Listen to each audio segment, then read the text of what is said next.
Hey everyone, welcome back. In today's video I'm going to show you how you can simply download and install CrystalDiskInfo in your computer in a very simple way. CrystalDiskInfo checks the health and smart data of your hard drive or SSD. So you can simply download it, open any of your favorite browser, then simply come over into the search option and simply search for CrystalDiskInfo. Download. Click on that. And then if you click on the source force, click on this, click on the download, click on the folder icon, click on it and extract all.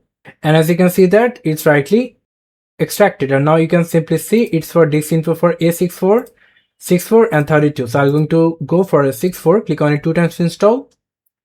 Permission, click yes, simply close everything. And here it is you can simply see your SSD health over here.